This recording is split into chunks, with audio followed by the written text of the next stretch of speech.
Basically, if you don't have a penis, don't hit on me.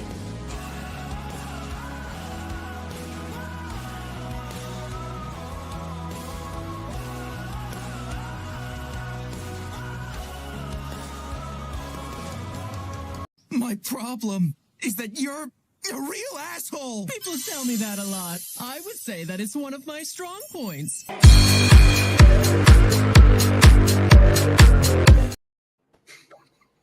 I don't know what to say other than like I didn't have an intro prep for this one this week, so I'm to blame for that one. So if you're gonna rant and riot over that, then oh well. It's not my problem, actually. I don't care. I really don't. So, welcome back to Fictionology, the once a month deep dive session we do talking about a specific anime. And if you're here, you've probably read the title and know what we're going to be talking about. But this, Oh, I know what we're going to talk about. I know. Oh wait, elf titties. Always elf titties. We were talking about those already, but I'm glad to talk about them again. For one of these days, maybe like next year at Valentine's Day, I'm just gonna do like elf titty tier list. Yes. Count me in. 2 thumbs up. Okay. We're talking about Samurai Champloo this month. Because, I mean, we did Cowboy Bebop last month, and we decided we were going to do this because it's another Shinichiro Watanabe project. Lazarus is airing now. We're a couple of episodes into that, and we can kind of talk a little bit about all that stuff. But this is another one that I think a lot of people do reference quite a bit when you talk about anime, is you'll see people who aren't like really big anime fans. They'll mention stuff like Cowboy Bebop and Samurai Champloo and some of the older ones that you can generally expect everyone to have like at least heard of at some point.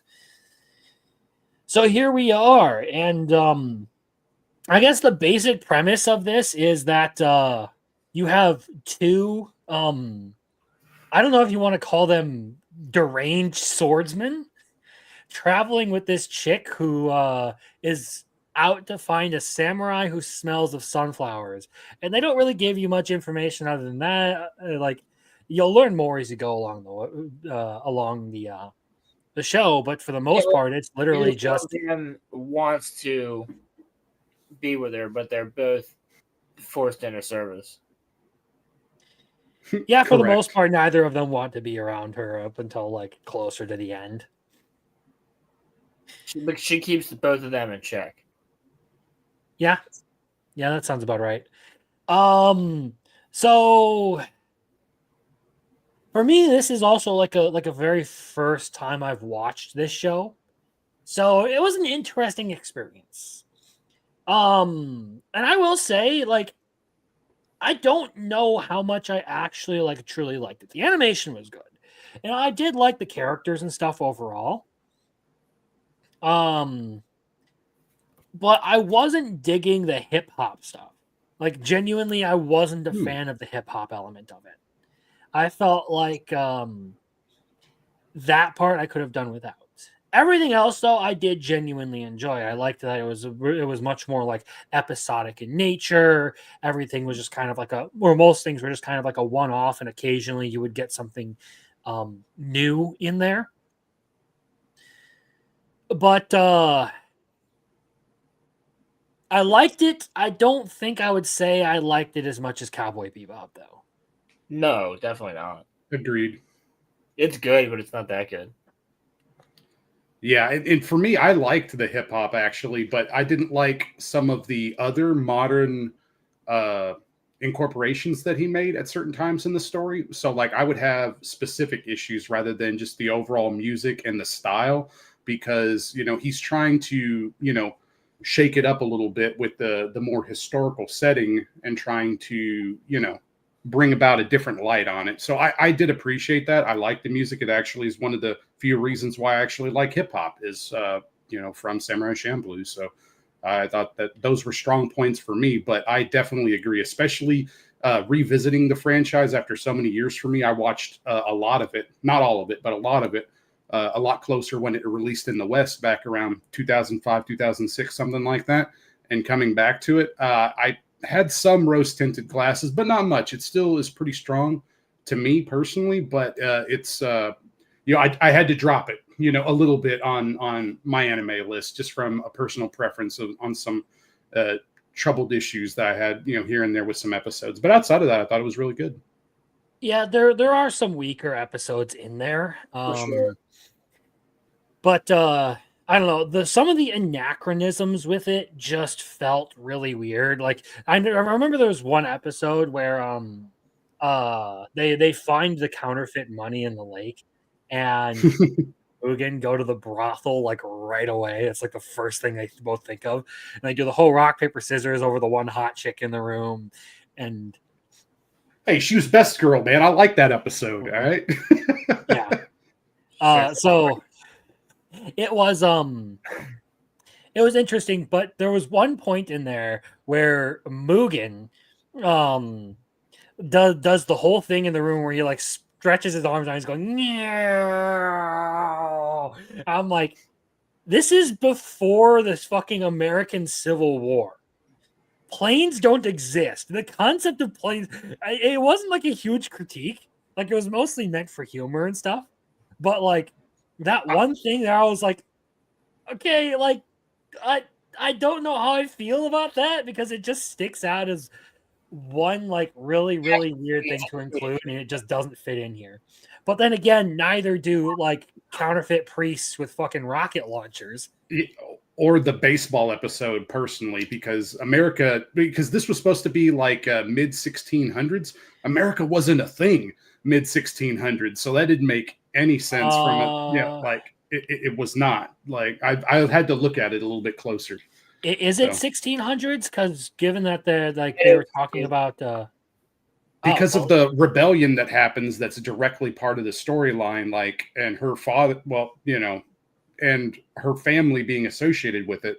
Yes, like there's definitely a case to be made, especially because so the whole thing is just kind of like anachronistic because it doesn't have a consistent timeline. So it takes place at the same exact time that Demon Slayer takes place during the Edo period. No, Demon Slayer doesn't take place in the Edo period. It takes place in the Showa era, which is the early 1900s. Like I was about to say that is literally just about World War I right there. And we know this because they have early trains and stuff. Oh, you're right. Yeah. Yeah, so this is way before any Demon Slayer stuff. I know this show, for instance, like is definitely the Edo period. Yep. Although I would say that Mugen would definitely try and fucking fight Tanjiro. Oh, hell yes. Yeah. But like writing wise, I expected this one to be much more like tragic in nature, given like all of the characters and their backstories and everything that they've been through. By the way, backstory is fire. Yeah. So the whole thing was it got me at the end. Like I didn't expect them to like let all the characters live. Like I thought everyone was gonna die and the only person who would walk away would be Fu, but no. No, yeah, it's one of those shows where you feel like both of them would probably die, but they didn't. I mean, I like they get through all of that shit and they're like bloodied and beaten and on like the verge of death, and then they look at each other and like, remember our bet, our duel? I was like, oh, so this is where they die instead. And then no, they basically just break their swords, collapse, and they wake up like a week later and start stuffing their faces. Well, they're dual natures between the two of them. They're very much a foil for each other, and they found harmony at the end of the story, and there's different things you can draw from, not only their names, because names in Japanese have dual meanings, including like Fu and stuff like that. So as far as everything goes, without her catalyzing and causing them to meet each other, that initial conflict of outer and inner forces is how I would determine that. Like Mugen is very much an outward force of nature and Jin is very much inward focused. They have other personality traits too, but when you got that harmony coming together, because of her pushing the story forward, like it had a beautiful end, in my opinion. It was pretty good, but the ending bumped it up, in my opinion. Because for a while I felt like it was just kind of like a, I don't know, high 6, low 7. I would put it closer to like a high 7, low 8 at this point after the ending. Mhm. Because, like I said, there were some like anachronistic things in there that, like, sure, I liked the idea of it and like how they were like taking certain like historical things and like touching on them a little bit. Oh, because that was another thing they did mention Vincent Van Gogh in this. Yeah, the Yukio Yeah, paintings. Yeah. Mhm. But the ending did a bit to actually like bump up my opinion of this. And like on the point of like the characters and stuff, yeah, like watching, I was like, okay, so Mugen is just walking chaos, and he is the constant like fight, kill, die kind of person. Gene is a bit more like responsible and like inwardly focused and reserved, but they're both horny as shit. Yes. Yeah. They're Japanese men. Come on, man. That sounds about right. Well, you can't really say that because, I mean, Japan has one of like the worst birth rate crises in like the entire world. So like you can't really say they're Japanese men because, I mean, look at where they're at now. That's because of the Japanese modern businessman, businessman, right? No, it's that's a very much of a modern issue as far as I'm aware. I know. But yeah. It is very much a situation bred by like the economy, but the overall story, this one was a little bit more delayed than Cowboy Bebop was, because where Cowboy Bebop, you can basically break it up into like 3 acts, or each one ending with a confrontation with Vicious. Yeah. This one, the front part of it is very, very episodic, and you don't learn a whole lot about the story. There's like 1 or 2 episodes in there, in like the first 20 that really give you something that's involved with the actual story. And then you get to like the last 6, and there is a lot of the story done there. So it's very back heavy as far as the story goes. It was interesting to watch because I did enjoy the more episodic nature of Shinichiro Watanabe's projects so far. I like that sort of like, I don't know, I can't really say mystery of the week, but like shenanigans of the week kind of thing that's been going on with him. It's like every episode is a completely different BS adventure where someone's getting up to something dumb. Yeah. But I did like that Cowboy Bebop at least made the attempt to like bring you along across the whole series rather than just hitting you with all the story all at once. That's true. I mean, he did way more multi-part episodes telling larger stories in this one compared to Cowboy Bebop 2. Cowboy Bebop only had 2, and that was like the mid-season finale and the finale of the series. So like, with this one having, I think, 4 or 5, it felt like, multi-part episodes telling these larger stories. They were pretty compelling at times. I didn't have any problems with the multi-part episodes. It's just some of the one-off situations I did not find as compelling. But, there were still really good episodes in those groups as well. Personal preference. Yeah. I will say I think the animation for this one was better. Just because it's a little bit newer and they probably had a little bit more to work with as far as like tech and skilled workers. The fight choreography. Budget. Great. Yes. I think it was better in this than Cowboy Bebop was, because Cowboy Bebop's good animation moments were really centered around like the swordfish and any sort of like ship to ship combat. But I think I like Cowboy Bebop's character designs and artwork better than I did with this one. There was just something about Mugen that, like, I don't know. It's probably intentional, but Mugen always looks like such a fucking bum to me, and I don't like it. Like he. I mean, he's Okinawan or Ainu descent, depending on how you look at it. So yeah, he is the original murder hobo. That's what he is. Yes, dude. He is full on, like when you do murder hobo shenanigans in D&D, he is effectively like the archetype for that. Yep. And you know what? I'm gonna try and get into some like a D&D session just so I can make my character exactly like Mugen. Murder hobo. Murder I mean, hobo, yes. I like his style. I mean, I like the style of all three main characters. You know, having a slightly smaller cast allowed him to focus more on each one of them. And I like how they developed in different ways, you know? I mean, yeah. I mean, they still had time to develop all the characters that were even in the one-off episodes too. That is very true as well, especially the multi-parters too. Having an extra episode, like having small character arcs with these other important people they run across, ended up being pretty nice as well. Yeah, I agree.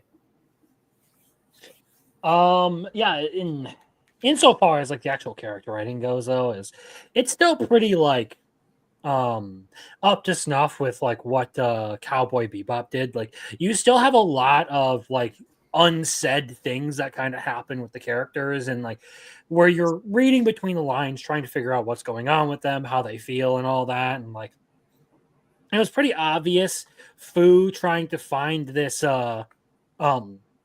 samurai was somewhat motivated by a grudge or whatever, like right off the bat. Like you could tell, since it was something that she consistently wanted to like dodge around the question for. And the more and more you learn about it, the weirder it gets, like especially after you meet the gay Dutch guy.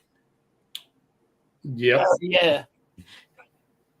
And like he sees the skull and he's like, don't show that to anyone. And now looking back on it, that all makes a whole lot of sense, because then you learn that like what it actually is and who it's connected to and why you wouldn't want to show anything to it, show it to anyone. That's they handled, and that's one criticisms that I had was the one-off episode. Which, let me get the episode name here. It's the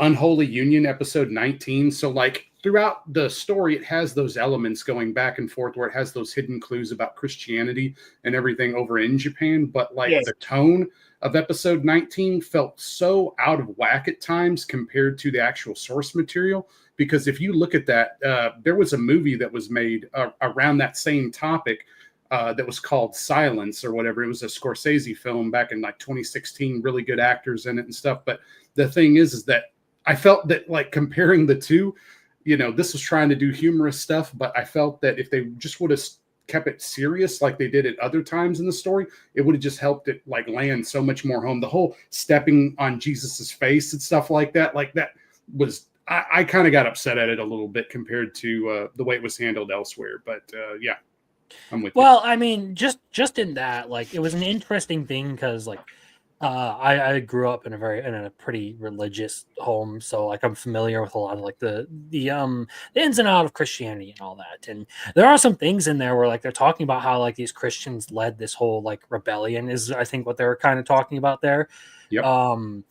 And I'm sitting here like, okay, well, like if this is supposed to be a critique of some of the things that Christianity has done, like, yeah, I can kind of understand why people would feel the way they would feel about it, because like you find like this whole or a lot of people might get like offended, like critiquing the religion, but it's like, well, it's not like it hasn't had its flaws over the course of history. I mean, we did have an entire era called the medieval period where the church basically did whatever they wanted and acted like they had the authority of God to do whatever they wanted. Yeah. It's not like they're blameless, and it's not like people haven't used Christianity to enable awful shit. I mean, you can go directly to something like, I don't know, Westboro Baptist Church. It was a very interesting way of going about it. Is like, I feel like as far as like if it's supposed to be something that's like critiquing like actual like Christianity, I think they did a pretty good job of it, because in the episode, I think the one you're talking about, like the Unholy Union, the 2-parter with the fake priest and all that. Yeah, rocket launcher, etc. Yeah. I think they did a pretty good job of presenting both sides of the argument. Like, you had people who were genuinely there because they were of that faith. People who were genuinely interested in, or who had a genuine like vested interest in that religion. And then you had people who wanted to exploit it. Sure. That part, I mean, the historical context though, like that rebellion was a real thing that happened in history. And, you know, I don't like using Wikipedia, but I was just looking at it, just trying to make sure I understood the place it took, the location, everything else. And it was saying that, like, it was primarily, the Lord that was responsible for, so what happened was there was high taxation. There was a lot of issues with like oppression of the peasantry. Okay. And the peasants rose up, and then the Christians decided to jump in because they were already being oppressed too. So they were not the antagonistic force. They just jumped in. Okay. And then the sweeping hand came down on everybody. Basically, everybody was killed. And the Lord ended up losing his life too. Like, he was the only Lord that, I guess they were saying, that got beheaded by the shogunate. He's like, you made us look bad and stuff, save face. And so they killed his ass, because of the interactions too. So like the historical context on it, I think it wasn't trying, if it was trying to say that, I think that would be misplaced as far as like Christianity being at fault. I think that the people were equally exploited, and they just took the opportunity to try to jump in as well. Well, there are points, especially as you get to like the later parts of the series, where like, especially when Fu is on the island actually looking for her father, they start talking about like everything was great until those damn Christians showed up. Yeah. Well, the way a lot of people respond to it, and like I get it, like I can understand why you would feel that way after going through all that stuff. But they never really like specify like who they kind of make it out to be like it was the Christians who antagonized all of that stuff. Yeah, that wasn't the case. And the thing of it is too, is that the Japanese were so harsh. And that's why I suggested watching the movie Silence sometime, because like they were persecuted really badly during that period of time, in very unique ways where, it didn't matter if you were the one that was like a Christian or not. They would just, everybody gets to have a shared punishment and stuff like that. You'd have like some pretty heavy-handed, stuff come down, so that was not good.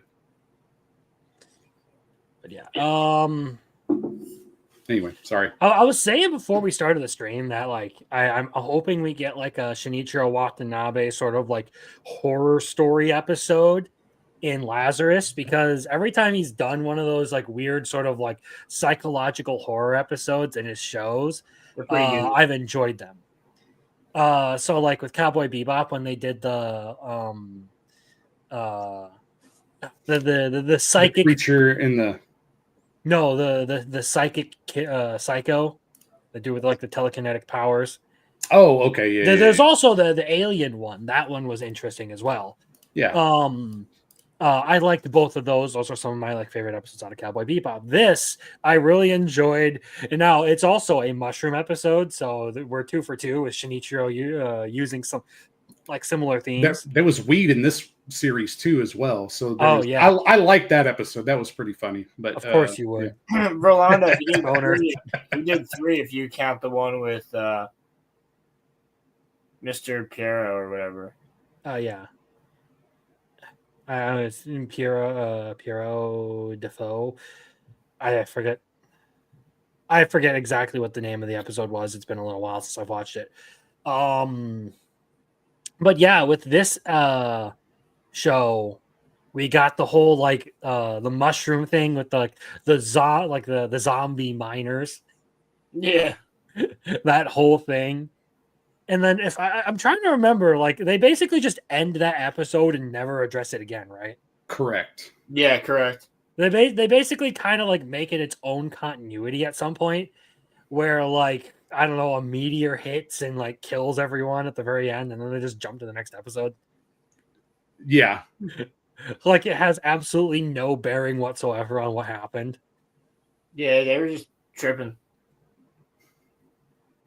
That episode was, I don't know, fascinating to me for whatever reason. I'm not normally like into like horror or anything like that, but sometimes when you start to get like to psychological stuff, like the kind of like mind fuckery like realm, and like you start like posing all these questions and put a mystery out for people to start trying to solve, and then I really start to enjoy it.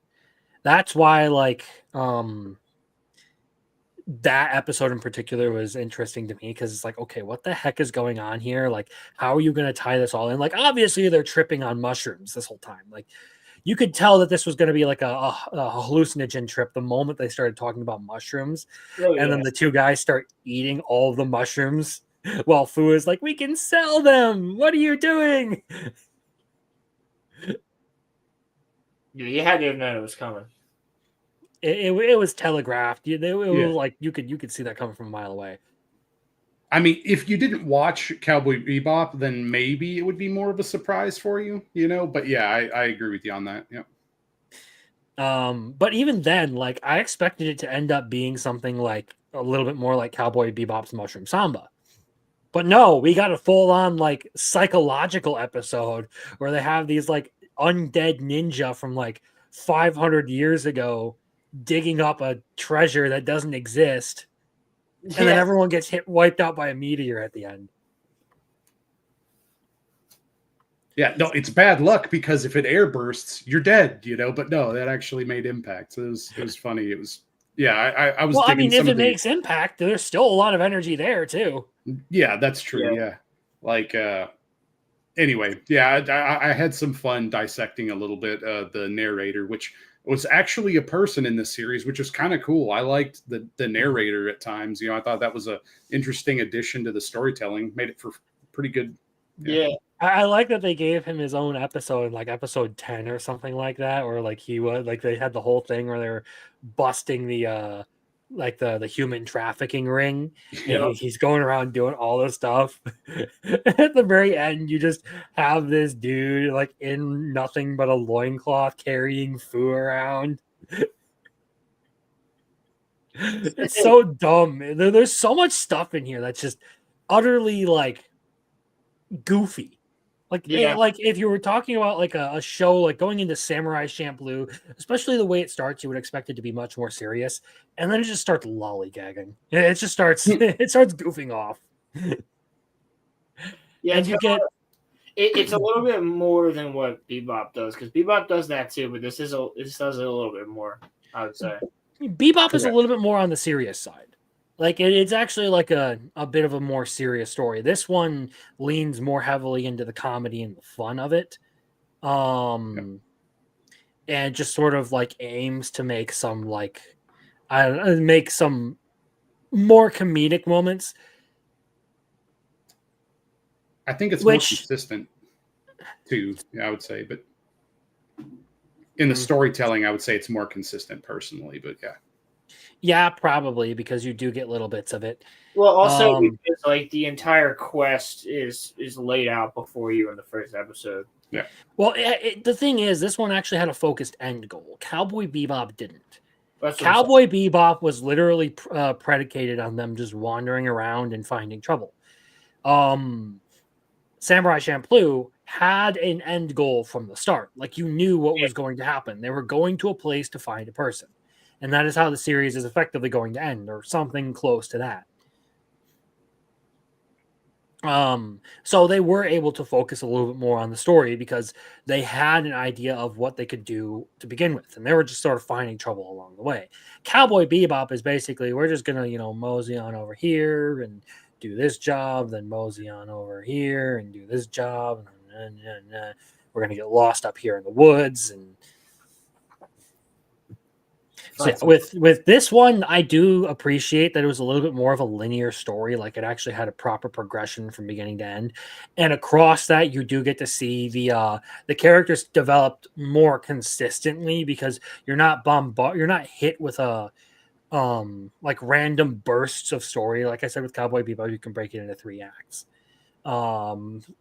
This one, all of the stuff that you get as far as like character working and all that comes through a lot of these like misadventures where they're like just trying to make ends meet or trying to get through a place and they need money or something, and it turns into shut up, dog. They need their next meal. He's hungry, man. He's hungry. All right. Eat his ass. Yeah, he's probably barking at someone who just showed up to my house. He's a good boy. He is, but he did just break our brand new screen door. Did you tell me it was there? Should have told me it was there. I mean, he was distracted by someone with a ball in hand who opened the patio door, and he decided, oh, now I'm gonna go running, and just ran headfirst into the screen door. It doesn't sound like it was the dog's fault. Dog apologist. It doesn't sound like it was the dog's fault. He was just trying to have fun. I bet you guys yelled at him too. No. I'm kidding. Yeah, that is some bullshit, dude. That is some bull fucking shit. Silence, you glorified wad of trash, or I'll squash you like a roach! You'll try. Who cares? So back to as far as the characters go in this, to sort of like keep the conversation on this going.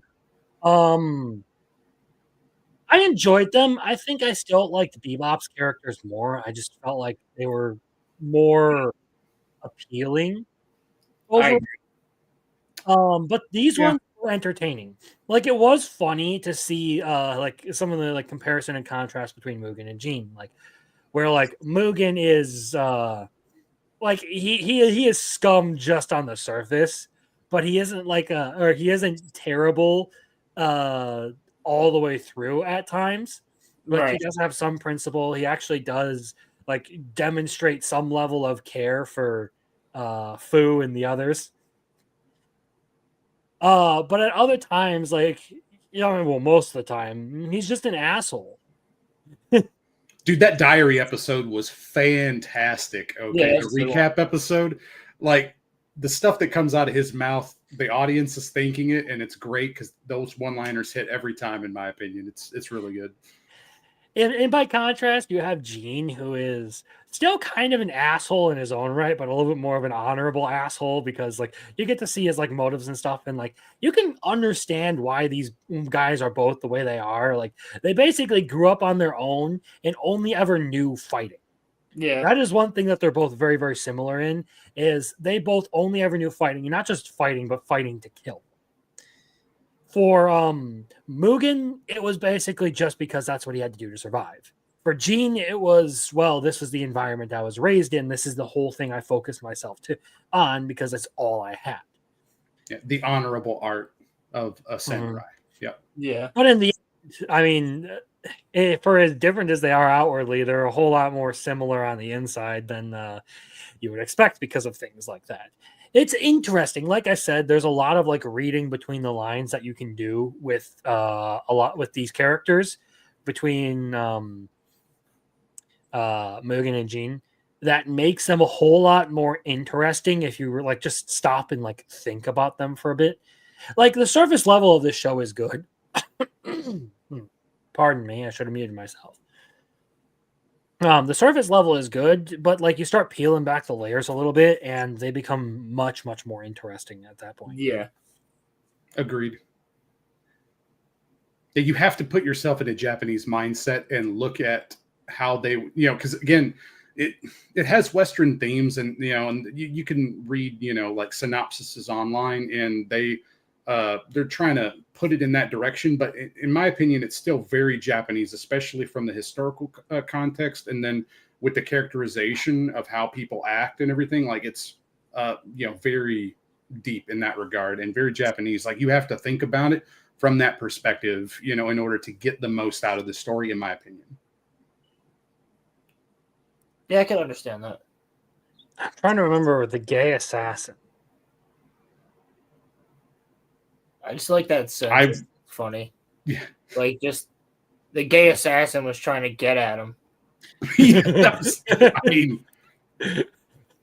I'm trying to remember what exactly that. You got to look out for the gay assassin. He'll get you. And the thing is, no, it's not. Hey, it's okay. Mugen's a butt pirate. It's all right, right? It's not a gay dude who happens to be an assassin. No, it's an assassin who specifically goes after gay people. Or he is a gay assassin, and what he does is he kills your heterosexuality and makes you gay. Well, if he's the gay assassin, wouldn't he be killing your gayness and making you heterosexual? Maybe he does that. No one really knows what he does, but everyone fears him. He's the gay assassin. Roman doesn't fear him. He doesn't care so long as he gets whipped.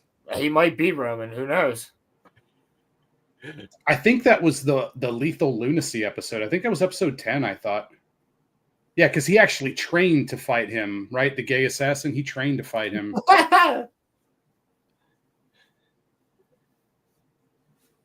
He's episode 3? Oh, okay, my bad. 3. That was another thing that I enjoyed. That now that we're talking about it is the episode with the guy who went to like China and like mastered like the secret art of ki or whatever. Oh, dude, yeah, that was good. That was an interesting episode. Like the and swords then they never used any of that stuff again. It was just kind of like a one-off thing. Like, oh yeah, Mugen's just gonna learn how to handle all of this, and then the final antagonist, though, you're I think about the wind guy, right? Yeah, that was fire.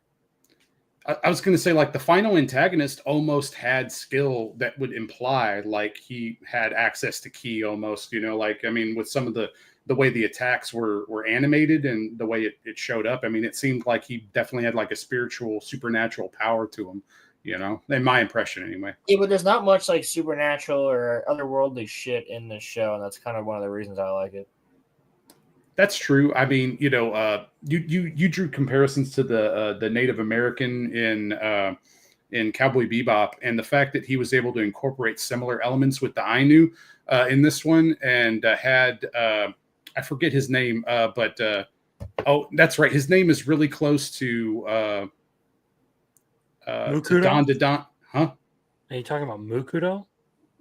Yeah. It was I think that's the one. Yeah. Where the guy with the pistol, like halfway through the series. No, he had the repeating crossbow. He was the hunter. Oh, that guy. Yeah. The one where his entire village ended up getting like diseased, and the government was like, yeah, we're just gonna burn them all in their houses so the disease doesn't spread and stuff. So everybody died. And he was left alive, and he's like, nope, that's it. And he starts killing government, officials and stuff. So, yeah. Anyway, so I was going to say that could be like there was some sort of thing happening with that a little bit, but primarily the most mystical stuff would be like the woman that was blind, that was the assassin, and then also dealing with the ki. Really, that was like the most fantastical it got. It was a little bit more grounded when it came to like the mystical stuff. With Cowboy Bebop, there was some really like just out there stuff that they did.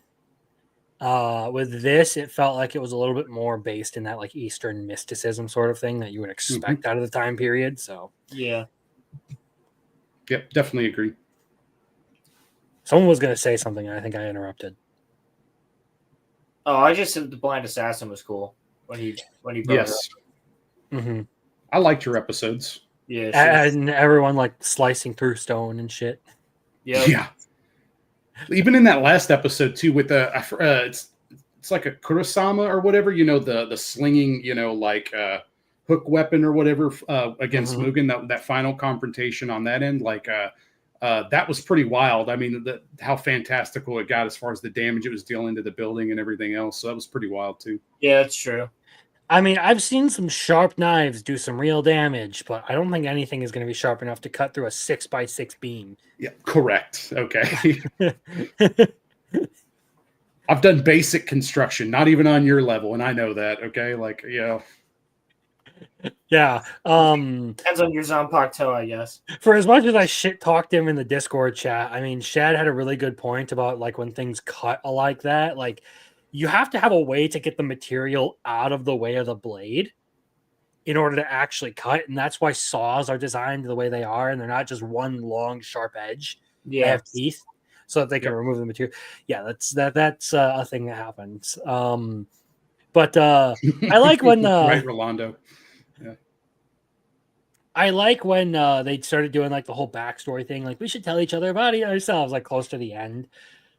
And like Mugen's backstory is literally what you expect. Yeah, I killed some guy and he's super important or whatever. And I don't really give a shit.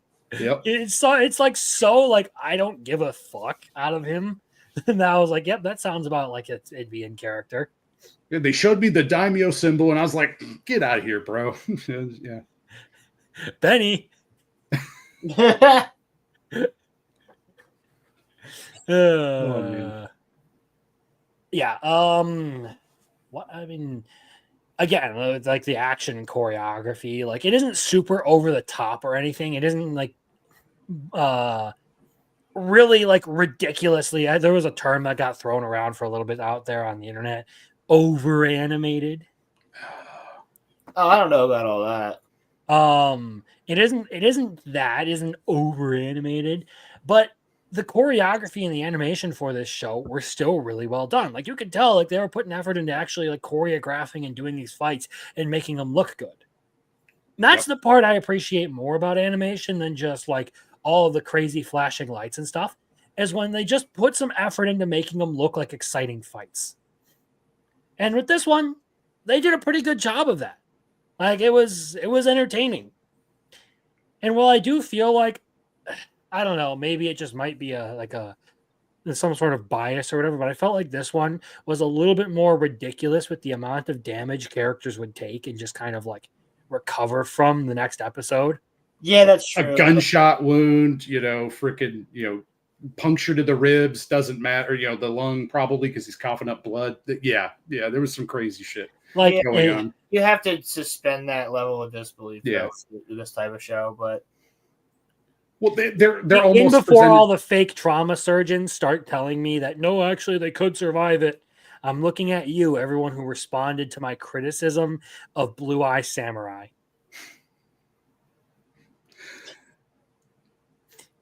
Continue, Muffler Tape. Oh no, yeah, we're good. I was giving you the extended moment. No, but yeah, like you have to look at them like almost like mythical figures, as far as how the story is presented in that regard. You could think something like Vinland Saga, dudes leaping from ship to ship, mowing people down and stuff, right? It's something fantastical to that level, which is totally fine in my opinion. I mean, you're telling a compelling story, and people's legends grow with time. So, yeah, it's totally cool. Yeah. As far as that goes, like there's a lot I can excuse again, but there are some things where like just the way my brain works, like there's like random things like the airplane, like with Mugen going in like the 1600s. I couldn't find that. The baseball episode, I think you mentioned this earlier. Like, I wasn't a huge fan of that. I thought the whole episode was just kind of dumb. Yes, it was very dumb in my opinion. But I mean, hey, I think Rolando said he liked it, so that's fine. I mean, what was that? The baseball episode.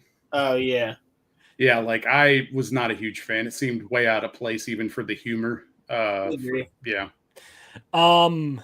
There was one joke that I thought was like consistently funny, is just the amount of food that Fu will eat. And then she'll like puff up and people will mistake her for a completely different person. Yeah, dude, this bitch, when she was walking to the sound effects, boom, boom, boom. And she's just walking along too. Like deep voice too. Yes, it's great. And then like a scene later, she'd be back to normal. Like, what the hell is this girl's metabolism? Like, holy crap. I've never like that. She's a growing girl, even though it doesn't show yet, which is another running joke, like Mugen always insulting her bosom, as it were. Yeah. Look, flat chests matter too, okay? Yeah, no, she was great. How old is Fu? No, yeah, she's 15, but moving on, it's an anime. It is an anime. It is an anime, and given the period that this takes place in, she probably would have been considered an adult. So, yeah, they definitely tried to take advantage of her like she was an adult multiple times. Well, I'm just saying, like even outside of that, like people at 15 were getting married in the medieval period. Like that 100%. It was a pretty regular thing. So you were don't dying. Really give a shit. You were dying early, so yeah, people were marrying early. Yeah, is what it is. I'm not waiting until 25 when my lifespan is maybe 30. Yeah, right. Fuck that. For the after show, I've got something funny to show you on that, Crimson, that I think you'll get a kick out of. Oh boy, I really like the episode with if I remember correctly, it's the one with like the Unagi stand. Gene keeps going back. Oh, the eel stand. That is such Yeah. a good episode for Oh Gene. no, that was one that really turned my Episode opinion was of the the show shit, around. dude. I thought I really was not like into it for the first part of the series. I was like, okay, yeah, it's cool, it's animated. I don't really get the characters, and then that whole like, was that a one parter or a two parter? I think that was a one. I think that was a one-parter because I think that was Mhm. Gamblers and Gallantry, episode 11. A Yeah, that suicidal episode- beauty. Yeah, that she Yeah. was sold into slavery. So, yep. Mm-hmm. Yeah, that episode I thought was really good. I'm like, okay, that was a really compelling moment. Like that right there was great. Yeah, that shit was dope. And then there's one point of contrast between Gene and Mugen. Is Gene is far more often like concerned with the people around him, and like actually like helping them out or like doing something for someone in need, whereas Mugen, since he literally grew up just surviving for himself, doesn't really give a shit. He's just in it for the fun. Yeah, I mean, I think it's probably because, Mugen is an outsider to that, like Yamato style, Japanese culture as well, I mean, because again, where he grew up on the outskirts of that civilization, I think I was looking at it too, like Ryukyu at the time, which is the Okinawan Islands and stuff down there. That was their own thing still at that time. It wasn't until later when they were fully incorporated being Japanese. And then, you had the same thing happening, with Hokkaido and stuff too, So there was a lot of other storytelling that was happening in the series that was interesting. And it's just that could be a reflection of it, because again, Gene seems very much like Yamato Japanese, and then Mugen's this wild outsider that's, very like unrestrained by society and stuff like that compared to him, even though he's a Ronin. But yeah. Right. And yeah, Rolando brings up another one is Mugen's episode was pretty good too. I liked Gene's more with sending the lady across the river. Mm-hmm. Yeah. I liked that a whole lot more. But Mugen's episode was pretty good, especially with all the like things that like happened in that, and then right at the end, right as she's like going off to her like happy ending after stabbing everyone in the back the whole time, Mugen rolls up and just fucks her over. Yeah, annihilates that dude, and then just like, well, I guess you get to live with that now. Deuces, bitch. Fucking part throws of me peace wants signs to and leaves. believe that like if the dude hadn't tried to attack him, nothing would have happened there, because Mugen kind of had that look in his eye where he was acting like purely on instinct there. Yep. So I feel like that dude kind of ended up bringing about his own demise, thinking Mugen was coming to kill him. That was my interpretation of it. Yeah. Was just Mugen just kind of sort of like rolled through because he was fucking pissed or whatever, and he wasn't really thinking about it, and just happened upon them. But would you trust him though in that moment? Like, because that's the thing. Do you trust Mugen as a wild dog in that situation to not attack you? Or, so like that's the question. The dude judged poorly, but I mean, it could have gone either way. Yeah, he ultra instinct that guy. he literally did. No, and the only reason I say that is just the way he was behaving. It didn't look like he was really like out there to like kill them. It really looked like he was just sort of like, especially since he didn't say anything or even stop after killing, he just kept walking. It literally looks like it was purely just a response to the attack, which was a very interesting point where like he had been stabbed in the back. And he knew that like not only had Mukuro betrayed him, but this chick as well had tried to use him and betray him. And it was almost like, I don't even care. That's the way of the world. But if you try to fuck with me and actually kill me, I'm gonna fight back. Yeah. It was an interesting point to me. I was just like, huh. As much as Mugen likes to kill, most of the killing he does is generally in response to someone trying to kill him. Yes. He just wants his ladies, okay? He just wants food and ladies and to be left the fuck alone. There's nothing Speaking wrong of with which, I'm surprised that like at the end of that whole episode with like the counterfeit coins and all that, I was like, she and the ninja chick is just like, yeah, he's the one I'm going to marry. And I'm just like, That's a bold decision. Yeah, right. Yatsuha, man. Yeah, I had to look that up to make sure. Yeah, no, that Kunoichi though, that was pretty good, man. I like that episode. That was funny. Yeah, She that kept beating him down, and he liked it, man. I mean, hey, he was chanting that. we should just use some AI software to plaster Roman's face over his. Yes, he's channeling that Roman energy. Okay, step on me, mommy, please. He took one to the balls and was like, "I kind of like you." It was. She whispered some obscene shit in his ear too because he wasn't ready to go, and then he was like, "All right, I'm fired up, boys. Let's do this." Drops down the fucking chute and stuff. So that was good stuff. What the heck? That episode was genuinely funny, and it was genuinely good all around because it did a good job of, like, in the same way that Dandadan does, it took a very serious thing and like layered over it or papered over it with a bunch of like comedy and like it's really, really over the top shenanigans and made the whole thing a whole lot more entertaining. What was they dealt with the Yakuza a lot in that one. Yes, they did. Yeah. There was the early two-parter about the Yakuza, like dealing with the family, like the existing group, and so that was when they split up and they both found their way into the city separately. That was okay. I liked that first two-parter. I thought it was all right. Yeah, that one I did like as well. I think the one that I think it was the painting one where they all start like going their separate ways. It's where the narrator is first introduced to the series. Yes. And they like all go their separate ways to try and like make money, and they all end up getting like mixed up with the exact same human trafficking organization. Fu becoming a victim, Jean playing shogi with the leader of the group, and Mugen basically going around roughing up all the thugs for cash. Yep. That part was fun. I do like the way that they incorporate a lot of this stuff. Like they'll have them go their separate ways, but it all ends up like bringing them back. Like they're just fated to be around each other. Yeah. They were on a journey, man. But yeah. Don't stop believing. Yeah, Sorry, that's the first thing that pops into my mind.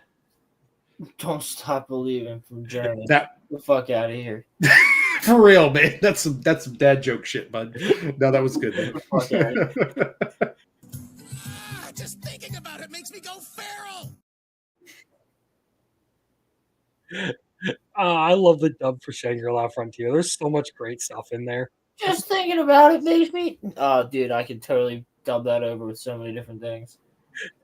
I can send you the clip if you want it. Just thinking about it makes me. That sounds a little sexual.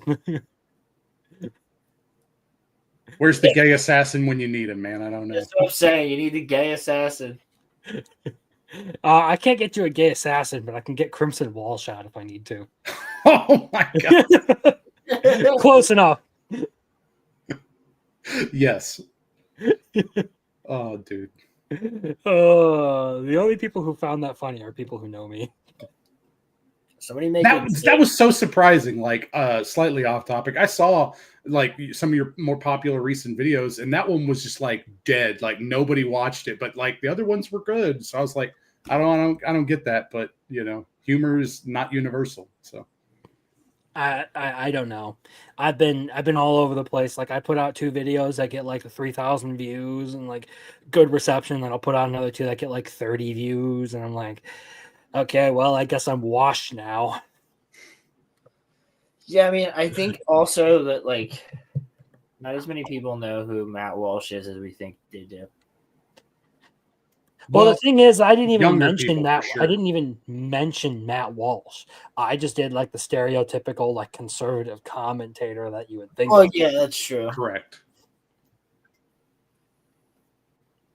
Maybe you're just not fucking funny. No, I'm kidding. So like I said, I'm just washed, man. Like nobody gives a fuck about me anymore.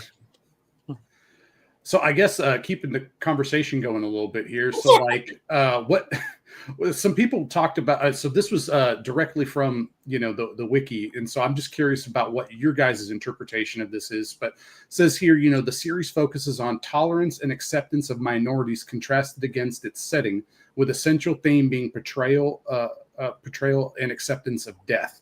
So, like, how effective do you think it was in portraying those themes? Because I'm kind of mixed personally on it. It depends on the situation. Because again, I think it was from a Japanese perspective and not necessarily like true Western acceptance, if that makes sense. I think that those themes are found within a couple episodes. I don't think that encompasses the entire show, though. Agreed. I was about to say the one with like the treatment of minorities, you can find that in here, but that's like scattered throughout and it's sort of just touched on. The acceptance of death, though, I think is a lot. You have a much more solid argument for that one in this, because there are a lot of times where like both of these guys, both of their characters are pretty much centered around that idea of, well, I could die at any moment and I don't care. Also, especially Gene, because like his whole thing is like, I'm effectively just a dead man walking. I killed my master because I didn't want to be subject. I didn't want to be a government dog and have to fight for them the whole time. Well, and I know that has basically doomed me to a life of being hated and hunted by all of my former peers. So come at me. If I die, I die. And there's that. You also have the stuff with like Fu's father and all that, and like her whole thing. Like she lost her mother, and now she's going to the only living relative she has left to beat the shit out of him for abandoning her. When you're in a deadbeat dad contest and this guy Goku rolls around like, I think I could be a worse father. Gee. But that was an interesting thing, like with her story arc, the way that finishes up, like it starts off as like a revenge story almost, where it's like the grudge, hey, I'm gonna find you, I'm gonna give you a good punch in the face and stuff like that, and like castigate you for abandoning us. But then it's like, oh wait, so these were the reasons why you were protecting our family and all this, and so then it becomes like a story of forgiveness there at the end. And then now that she's forgiven him, then they can, she's moved on at that point. The journey is over, but it was almost like a metaphysical, like I'm going on this journey to forgive, my, the abandonment of my father, and stuff like that. So, yeah. And as far as like the themes that you brought up go, like I said, I think you can make the argument for the acceptance of death, because that's kind of like a big part of it, especially with like, a lot of the characters that they'll fight throughout this, or a lot of the characters who will come across them, like they're kind of all there just like accepting the inevitability of their death.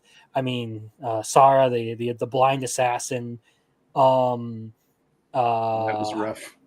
Yeah, any of the students that come after Gene. I just wanted to be Eugene, like, yeah. Sorry, bud. And like the bunch of other like characters who are just kind of like, well, death comes, so be it. The part about like minorities in it, I don't know how I feel about that, because again, there are some certain like coverages of it. And I don't even know if I agree with this series' interpretation of homosexuality. Like they basically started talking about Bushido as a form of homosexuality. I was like, that's an interesting interpretation. That's a very interesting interpretation. Bushido's gay. I would not say that. No. Put Bushido in it, make it gay and lame. But yeah, that part of it, I don't know if I really agree with. But I mean, you can look at like the way that like Christians, technically we're a minority in all this, were treated. Sure. I mean, we can look back on it now and be like, hey, that's awful. But I mean, can you, if you were in that same time period, how would you actually feel about it in that particular instance? Like you can judge everything by today's modern morals and all of that, but I don't think it's an effective thing to like say that like, oh, you would be better than these savages. No, you fucking no. What's an in-group, actually, out-group? you would be the preference? exact same as all of the savages. Do you know why? Because you're standing on their shoulders to get to this point. Yeah. Yeah, all humans are savage. You know, like I mean, that's kind of what our history tells us. Okay, you want to try to be good, okay, but who's good? You know, like there's some gray areas on that. But no, like the Japan during the Edo period, though, like they're very isolationist. They're very inward focused. You know, like modern day China would be an equivalent of that. You know, you've got other countries like America's slightly getting in that direction, And which is just okay. think, Focusing if on, America you know, hadn't put a crowbar into the door and pried it open, they still would have been. we Yeah. would not have anime titties. And what And a crime it would be against the world to not. Thankful for my ancestors about giving the world anime titties. Thank you, ancestors. That's true. Thank you. I appreciate this. Thank the world for World War II just for anime titties. It's amazing how the U.S.'s desire for trade with other countries have led to one of the greatest creations of all time: anime titties. Also, our desire for trade with a certain country now is on the back of anime titties. Yeah, I'd rather be on top of anime titties. Same. On top, underneath, just generally around. Yeah. If they're big enough, they can cave my skull in. I don't care. All right, Roman, chill out. Dude, bro, he's caught so many strays tonight. I kind of feel bad. He's He like should sitting be there- here. Wait, that's why he's catching strays, is because he's not here. Yeah, he's like sitting there listening to the stream right now, and he's like, "Screw you guys." When's his birthday? Because we should do a Fictionology Roman and Birthday just was roast him the January. whole night. His birthday was in January, so you got a while. Mine's December, so you still got a while. Wow, you guys are born at like opposite ends of the year. Yeah. It's 'cause I'm Same fucking- sign though, probably both Capricorns. No, I'm a Sagittarius. Now they're Lucky both bastard. gay. Yeah. Hey, at least my sign's cool. It's not like two gay fish or a crab. The crab's pretty lit though. Hey man, the sign of Gene was fish. Okay, come on, bro. Jesus is fish. Come on. No, I'm joking. My ex-girlfriend is fish. Oh wait, not that kind of fish. Tuna salad sandwich. What? Bro, that reminds me. I really hope the smell of fish doesn't remind you of anything. No, I well, hope to God. bro, the smell of fish reminds me of work. Oh, dude. Dude, I had a roommate who was hiding. Oh, go ahead. I was gonna say there was a fish that we got into work at one point called a Cambodian log sucker, and my coworker, my coworker looks at me. Bro, my coworker looks at me and goes, "Yo, bro." Damn, that's a Cambodian log sucker right there. He goes, "That's what I used to call my ex-girlfriend." I fucking lost it, dude. A Cambodian log sucker. Yeah, bro, that's an amazing fucking. Yo, Verlando, I wish I had more chicks that worked in my job. I get a lot of hot chicks that come into my job. They don't work here though. Oh no. Oh no. A lot of MILFs. A lot of them. Not as many log suckers as I would like though. Yo, I don't know, man. If they're a MILF, there's a good chance they're a Oh, log yeah. sucker. You never know. you want to hear my favorite fish? My favorite name for any fucking fish? It's a saltwater fish. So there's a species. There's a group of fish called the wrasse, spelled WRASSE. So there's like cleaner wrasse, carpenter wrasse, like all these different types of wrasse. But there's a type of wrasse that we get into work every now and then, named the slippery dick wrasse, and I fucking love it, dude. Because when customers call on the phone and they're like, "Hey, what species of wrasse do you have?" I'm like, "Carpenter wrasse, 6-line wrasse, cleaner wrasse. I don't even know her. slippery dick wrasse." Is And they're that the like- scientific name? Because like, who the Excuse fuck me? came up with that?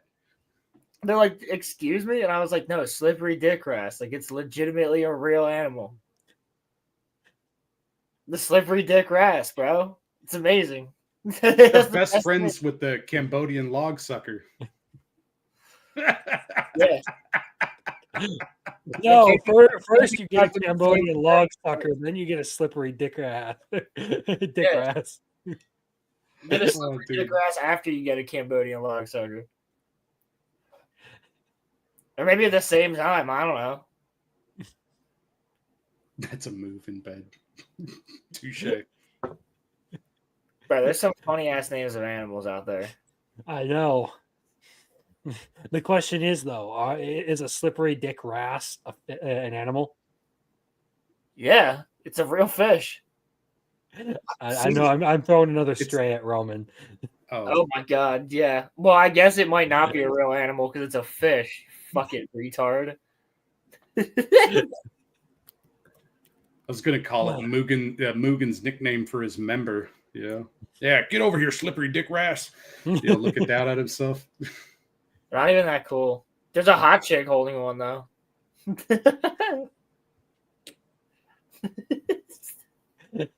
I can go somewhere and probably find a hot chick holding one too.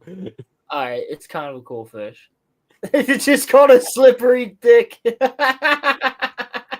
So how they cooked the fish in the show, I thought was always interesting. Simple salt, next to the fire, complaining about the bones of the freshwater fish. They were, horny, I guess. I don't know. It's I mean, as far as that goes, it's pretty like what you would expect of like a bunch of people wandering through the wilderness. You stick the fish on a stick. You don't really have a whole lot of seasoning on it around. So you basically carry salt for some flavor. And I don't know, maybe you're lucky if you're able to grab some like garlic or something. I don't know if the Japanese had garlic at that time or not. Probably. I'm just going to tell you, I have cooked fish like that. Not on the stick, though. I would love to do it on a stick at some point. But I have cooked fish on a fire. It's, when done correctly, fantabulastic. So you're gonna put the log sucker on a stick. Hell yeah, it's where it belongs. No, the log suckers are tiny. They wouldn't provide much of a meal. But they'll get your log clean. Have you owned a log sucker? I've owned a different type of log sucker. No, he rented one for a night though. I tried to bait you into that. That was my fault. No, just a Chinese algae eater. The Siamese algae eaters are a little bit. The Siamese algae eater is a little bit too aggressive for my liking. You got explaining to do one day, sir. Dude, I can just keep going on with funny ass fish names all night. We'll save it for the after show. But the one thing that as far as like really funny moments, for some reason, I have no idea why, but Mugen doing the dine and dash thing was fucking hilarious to me. Fucking 4-point stance, runner stance, bolts out of the fucking building, takes off down the road. Yeah, that was funny. Okay. I also got to remark that I am impressed he was able to take out an entire watchtower with nothing but a baseball. Yeah, that's true. There were funny moments to that episode, okay? But yeah. There were funny moments to that episode that didn't involve baseball. Yes. I would agree. Yeah, that's pretty good. I will say, though, that the portrayal of Americans in that is pretty fucking accurate. It was rough as well. Yeah. It was rough, but I'm like, you know what? I honestly, like, this is accurate. Like, Americans go abroad and act like assholes like this. We're trying not to be Johnny Somali right now, okay? But we're having some issues, all right? Oh, speaking of whom, I think he's about to get like 20 years in a Korean fucking prison being a someone's pocket pussy or something like that. Good. Hey, man, pick them cabbages, boy. It's all good. I don't think it'll last the entire 20 years. Oh, no, dude. They're gonna do something. Well, never mind. Yeah, I don't expect him to last either. Moderate myself. Hey, what'd you guys think of the music? I wasn't as much of a fan of the music in this one as I was in Cowboy Bebop. No, it's not just good, because, but it's good. Because I'm not as big of a fan of hip hop or whatever. Like there are specific like artists and stuff that I do enjoy listening to, but in general, it's not my thing. Jazz, blues, rock, metal, that kind of stuff, I enjoy a whole lot more just because Agreed. it's a little bit more my style. So I enjoyed Cowboy Bebop because it's music, or particularly it's music. I enjoyed it more because it's more my thing. This one, I was just like, I'm not really a huge fan of it.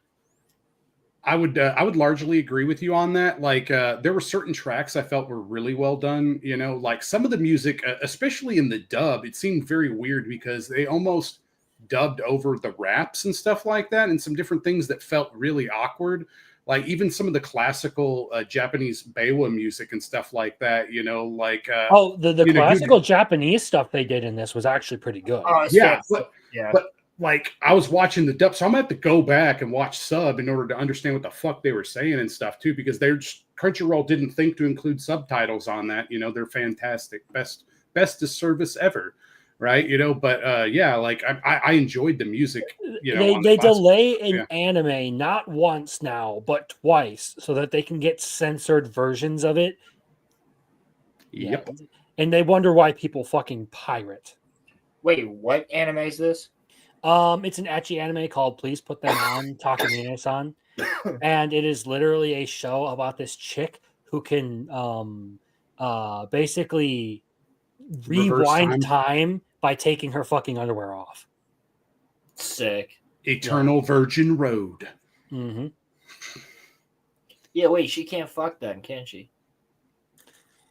I don't know. Or can she control? I haven't watched beyond episode 2. That's on you, Crimson. Control it? As far as I'm aware, I think that's kind of what it implied, but It's implied that she can control it or not control it. she's not allowed to fuck. That sucks. She definitely tempts that poor boy though a lot, Yes, and she bullies definitely him. spends a lot of time teasing him. What a bitch. Don't worry, he's like Roman. He's what? into it. Oh god, I almost said Oh something. God, he is kind of like Roman. Yeah, it's a good point. I was gonna say something. I don't know if I should though. Is it like a backstage kind of thing? I don't know, bro. All I'm saying is her mouth still works. Hey man, I mean, she's got other holes, so yeah, I guess you're right, buddy. I guess any hole's a goal, huh? Yeah, she gives good ear. Word that never sounds 100% correct. Orifice. I just shot Crimson, bro. Just He did. He leaned over. He took a hit, man. She gives good ear. So was not expecting that. he said I have to expected him to stand up with his fist in the air. And yeah, they were messing up the subs for ReZero a lot, if I'm not mistaken. Like Crunchyroll's account doesn't even know what it's talking about when it comes to ReZero. That's Yeah. how like few fucks they give about it. Like Oh, literally, yeah, the it's big fire. antagonist for the season was the Archbishop of Greed, and they kept calling him fucking Pride. How do you fuck that up? That's a snapping ear. Wait, what? That's like a Anyway. difference between Uh, pride and greed. You got swimmer's ear, but not that kind of swimmers. That's how you get it. You want an ear infection? That's how you get an ear infection. Okay. I No. This has devolved into chaos. It is basically just inside Mugen's mind now. Yeah. Yep. No, well, so how did you think like the intro and the outro songs compared? Like, I know that you said you prefer jazz, but what did you think of the intro for Samurai Champloo, if nothing else? And then the endings, I think, are more classical anyway. But yeah, I'm just curious on your thoughts. The intro is okay to me. Ooh, It's on okay. my anime playlist, but it's not one of my favorites. I thought the intro was really boring, and I skipped it almost every time after listening to it once. Damn. Yeah. Okay. Okay. And respect it. I can't really comment on the outro because I don't think I ever really listened to it. Bro, the Because, outro is well, really good. Well, here's the thing: is I spent a lot of time blitzing through this because I Sure. didn't get to it until like later in the month. So I was like, I'm going to skip everything I possibly can. I recommend going back and checking it out because it's not rap. Is it? Do they play the outro like at the very end of the last episode while they're doing? No, they don't. They only there's a couple different endings for different arcs, I guess, in the show. But the primary outro is really good. It's the song of like 4 seasons is what it translates to. So if you listen to like that full song, it's very reminiscent, talking about time passing and like this star of acceptance almost and stuff. So it's very befitting of the series. It sounds really good. Drum beat's pretty good on it too, but it's not anything that's rap or hip hop in my opinion. Yeah. Yeah. Go ahead. I was just saying I like the outro. Yeah. So it's a rec for me to check it out at least one time if since you skipped it and stuff. But yeah. Yeah, I'll try it. Maybe I have listened to it and I just don't remember it. But I definitely did not care for the intro. I was just like, not really into it. Lo-fi hip hop, man. It's all right. It's not even lo-fi hip hop though. Really. It is because he the guy that made it, like he popularized lo-fi hip hop. The guy that actually did the intro, Battle Cry, like he's the one that sort of developed it. And that's like, without Cowboy Bebop, I wouldn't even know about lo-fi hip hop until like way later, like lo-fi girl type stuff, from like a music standpoint. Yeah. So, but yeah, it's not like strict rap or anything too. Like it's a little bit different. But yeah, that was the last thing I had a question on. I was just curious. But hey, maybe I'm harsher on some of the episodes that you guys like, but I like the music overall a lot more, except for, some of the internal rap tracks and stuff like that. Like, dude, some of the beatboxing was awkward too. Like, it would probably sound way better in Japanese. And so I kind of want to go back. Like, I think the main voice actors in English were really good. I like the narrator too, but like, I kind of want to go back and listen to it in Japanese, to be honest with you. I've never watched Japanese. This may be one that like just to like give a caveat as far as like how I've spoken about the show so far. This may be one where, much like Cowboy Bebop, I come back to it later, like years later, and watch it again and like it a whole lot. Because with Cowboy Bebop, the first time I watched it, I liked it. I was like, okay, this is cool. I understand why people would think this is a great show. And I go back and I watched it for our last Fictionology last month, and I was like, this is way better than I ever remembered it being. Maybe I'm just more capable of like actually examining fiction and thinking about things now, and a lot more of this is just clicking better, or I know what's coming, so I'm paying attention to it and I'm picking up more this time around. For sure. This may end up being one of those kinds of anime. I may end up coming back to it and being like, I was a little too harsh on this the first time. I like it more the second time around. That's more than fair. I mean, there's been many anime that are like that for me. Because in terms of like writing, it's fairly solid as far as its plot goes, and its character writing doesn't really have any holes or anything. It's very consistent. It's very well thought out. It's just one of those things where, like, at the moment, it didn't really hit for me. So, yeah, same for me. Like especially on a couple episodes, I did have some issues with it, but Lost yeah. them. Oh, continue. Yeah, no, I was just going to say, yeah, but for, outside of, like I said, a couple episodes, though, I thought that it did hit for me pretty good. Like, I originally had it at a 9, and looking back at it, I was like, no, that's like an 8 for me. That's not a 9, like it's really strong, and it's definitely memorable for a reason, and it's, it's got a lot of... My client, please, oopsie daisy.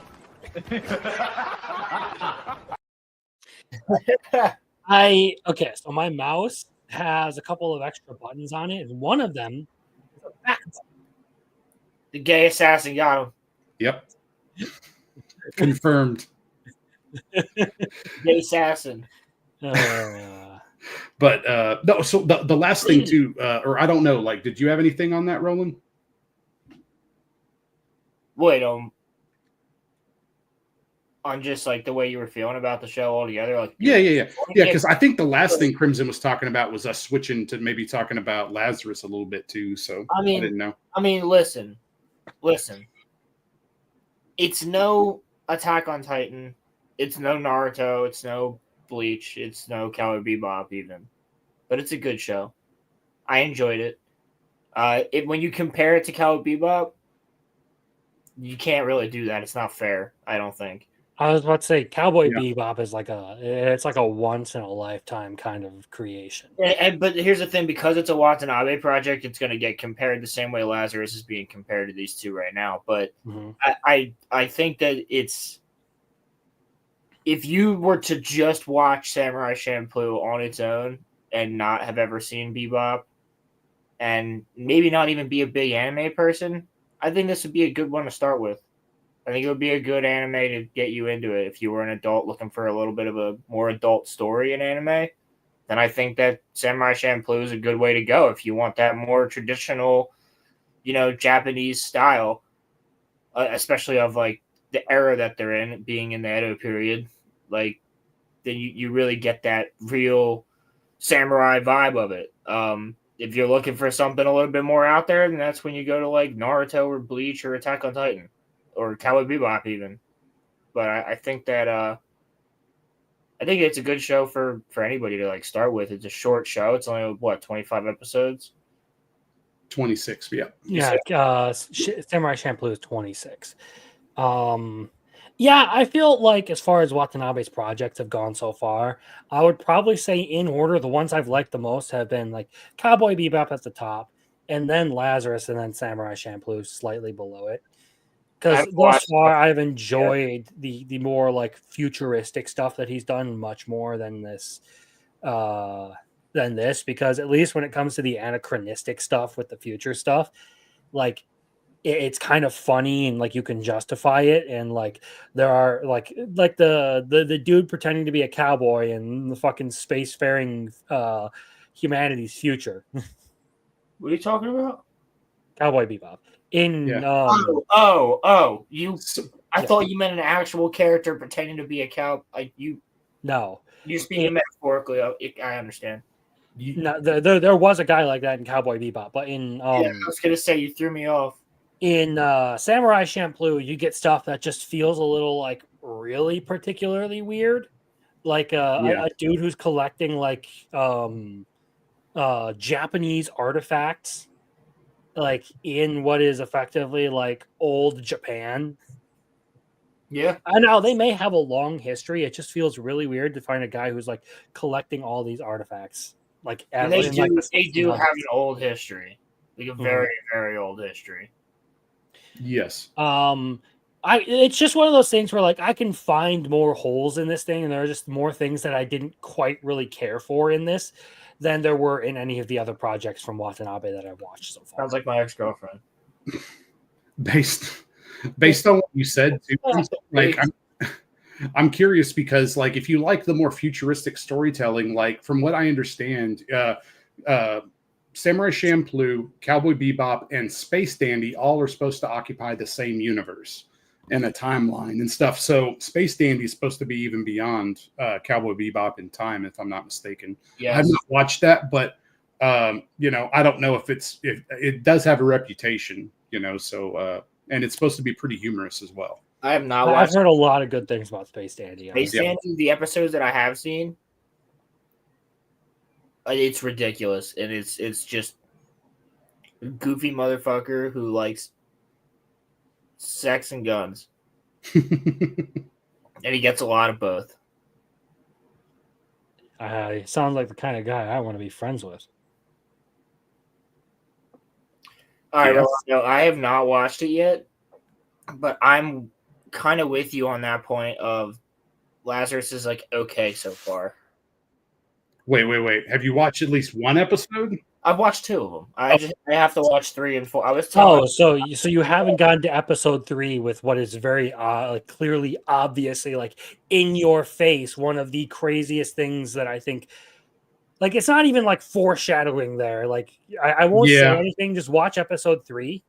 I haven't seen episode 4 yet. I still haven't watched it. Yeah, Rolando. It was made by Watanabe. Is it a good thing or a bad thing? It's an interesting thing. It's an interesting thing, and it makes me question if anyone in the series has eyes. Yeah. It's something you can actually justify within the plot, okay? It's just like, come on, man, you're right fucking there. How do you not see this? Oh, I hate that shit. What the hell, Great Pilgrim?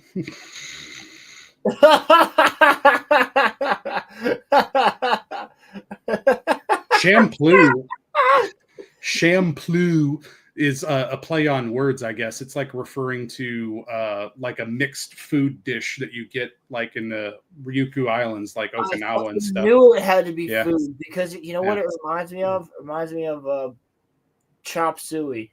Yep. Yeah, and so that was, so that's like Mugen's fighting style is, Champloo. Yeah. Mm-hmm. Yeah, he fights with chop suey. It's crazy. You guys gotta watch this. This dude's throwing hot soup at people and shit. As far as Lazarus goes, I think I probably enjoy it more than any of you guys. But that's because when it comes to like the serious stuff, I like a lot of Watanabe's more serious storytelling.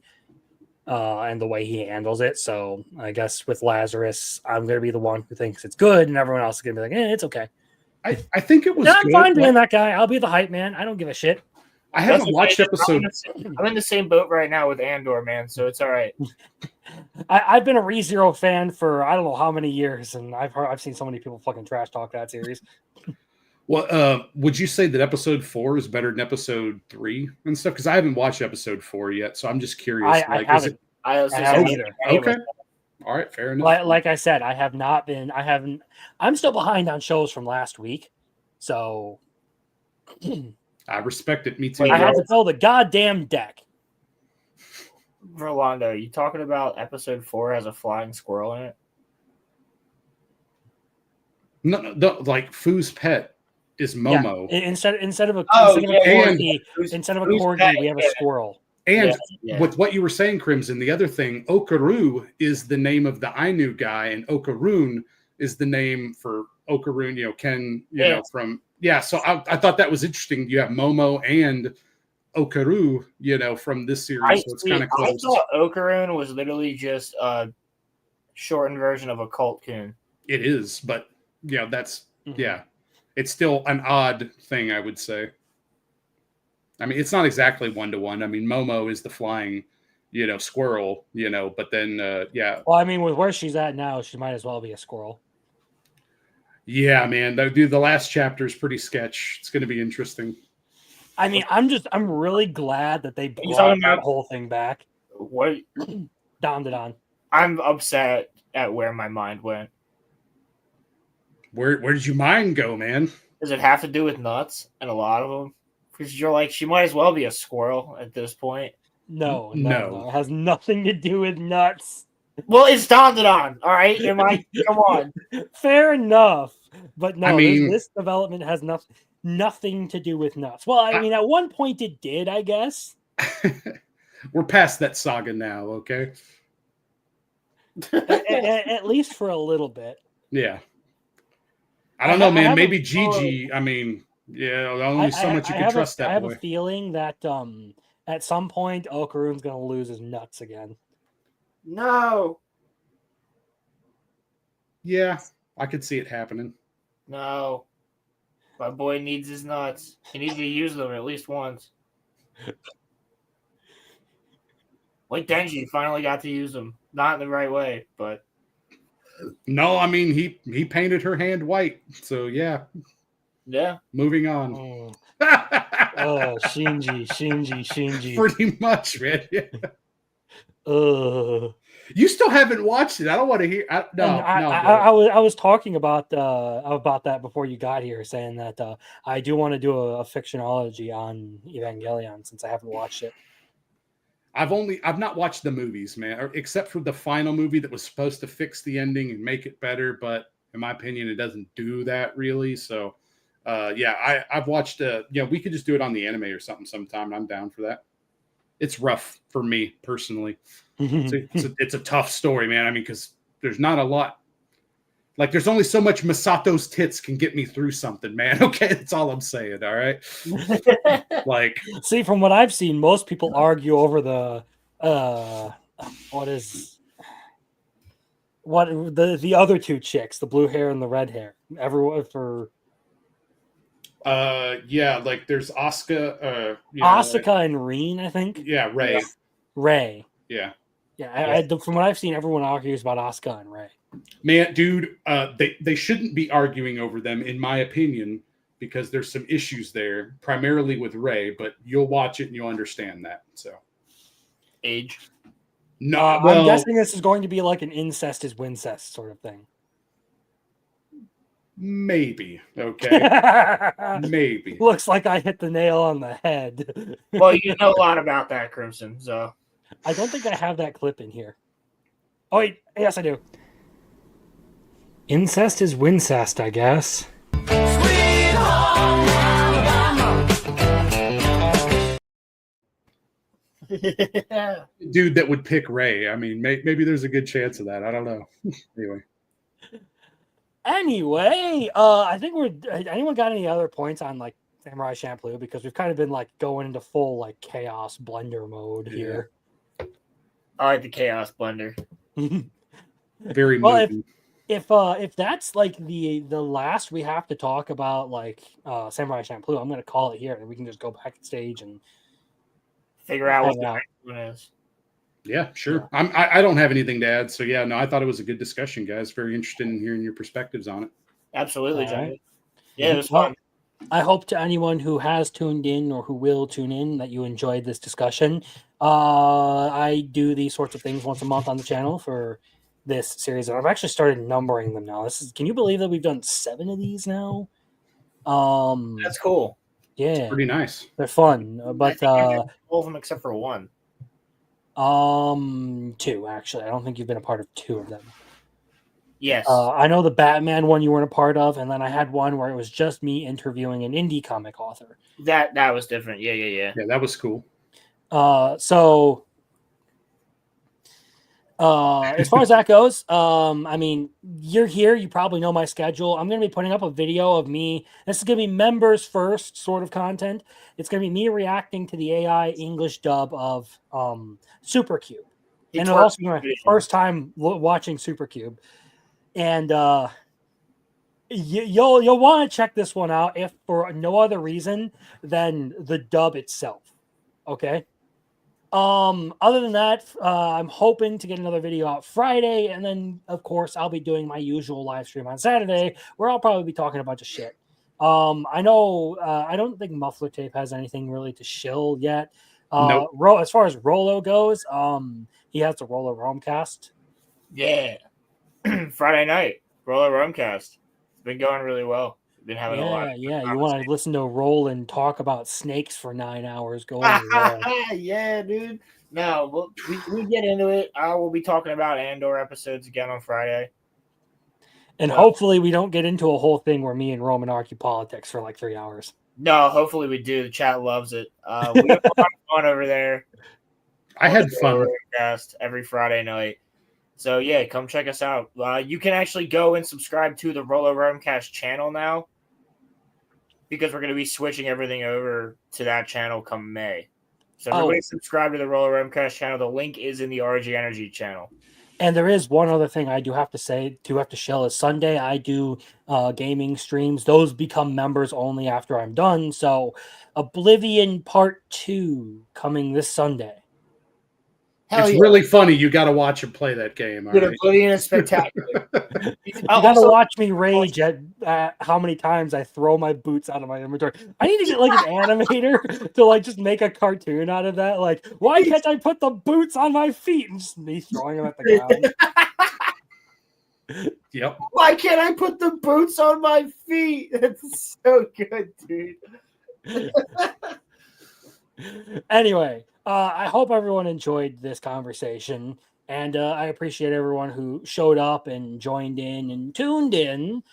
and talked about some old school anime. I don't quite know what we're going to do next. We'll probably figure that out and make an announcement some sort of time here soon. But for the time being, I hope you have a great one. And I'm just going to try and survive the next couple of weeks. And then we'll see whether or not I want to neck rope myself. That's a joke. For legal reasons, that's a joke in Minecraft. All about Minecraft, baby. No, I'm Chicken jockey. Minecraft. Sorry. Wrong clip. Whoops. Professional. Yes, well, There's a that's why I usually go by professional. professional reptile. You can't find it. It's probably time to end the video, and I screwed it up. So you know what? We're gonna end stream here. Good night, y'all. Good night, Hope you everybody. had a good one. See you later. Sayonara.